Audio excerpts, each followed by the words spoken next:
দর্শক, চট্টগ্রাম রাঙ্গুনিয়া থানার যে ঘুমার বিল রয়েছে বাংলাদেশের সর্বোচ্চ পরিচিত এবং বাংলাদেশের 2.5 দিনের খাদ্য উৎপাদন করতে যে বিলটি সুপরিচিত লাভ করেছে বাংলাদেশে, সেই ঘুমার বিলে কিন্তু হাজার লক্ষ লক্ষ কৃষকের কৃষিকে নষ্ট হয়ে গেছে, পাশাপাশি থল দেশে তলিয়ে গিয়েছে, পানির নিচে তলে গিয়েছে সকল কৃষকের শ্বাস এবং লোয়ালোফন করেছে কিছুদিন আগেই।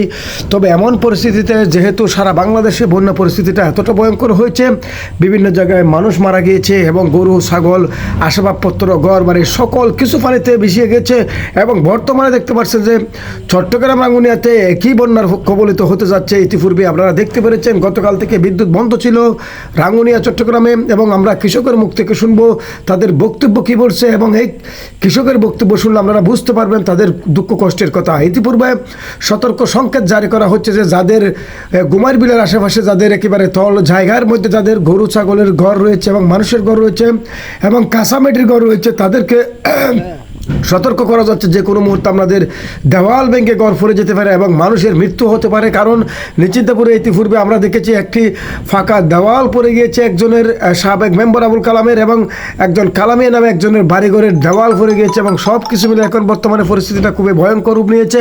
এবং পাশাপাশি আপনারা সবাই সতর্কতা অবস্থান করার জন্য সবাইকে ধন্যবাদ জানাচ্ছি, যেহেতু যাদের ঘুমার বিলকে ঘিরে চট্টগ্রামের অনেক জায়গার মধ্যে এটি বিচলন রয়েছে। জমি আছে না এটা?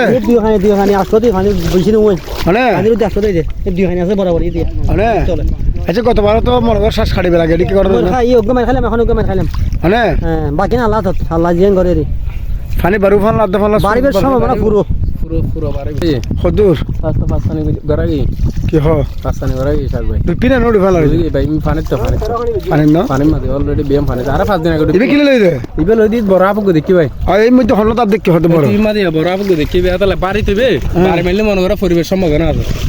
ঠিক আছে দর্শক, আমরা দুজন কৃষকের সাথে কথা বলেছিলাম, তাদের ভাষ্য শুনেছে। তারা অনেক ছোট্ট কৃষক হলেও, কম শ্বাস করলেও এখানে ইস্যু কিন্তু বেশিরভাগ শ্বাস করে থাকেন, এবং এখানে অনেকেই 50 খানি 30 খানি এরকম শ্বাস করেছে। তবে সবচেয়ে বড় কথা হচ্ছে এই পানিগুলো কোথায় থেকে এসেছে এবং কিভাবে এসেছে সে বিষয়টা এখন আলোচনার বিষয় নয়।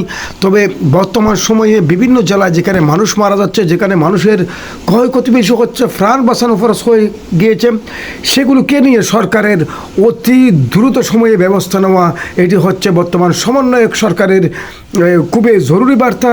এবং তিনি থাইল্যান্ডের যে যাওয়ার কথা ছিল সেটি তাকে অবশ্যই তিনি সেখানে না যাওয়াটাই ভালো হবে। পাশাপাশি তিনি দ্রুত সময়ে মানুষের প্রতি আহ্বান জানালে মানুষ এগিয়ে আসবে। পাশাপাশি যারা সমন্বয়ক ছিল এবং তারা যেভাবে সরকার হটানোর আন্দোলন করেছে, আমি বলবো তারা সবাই নতুন করে আবার তাদেরকে ডাকা হোক, এবং তারা সবাই এবং প্রত্যেকটি রাজনৈতিক অরাজনৈতিক দল বল নির্বিশেষে সবাই এসে যদি আবারও এগিয়ে আসে, তাহলে মানুষ একটু স্বস্তি পাবে এবং মানুষের জীবন বাঁচবে। ধন্যবাদ সবাইকে।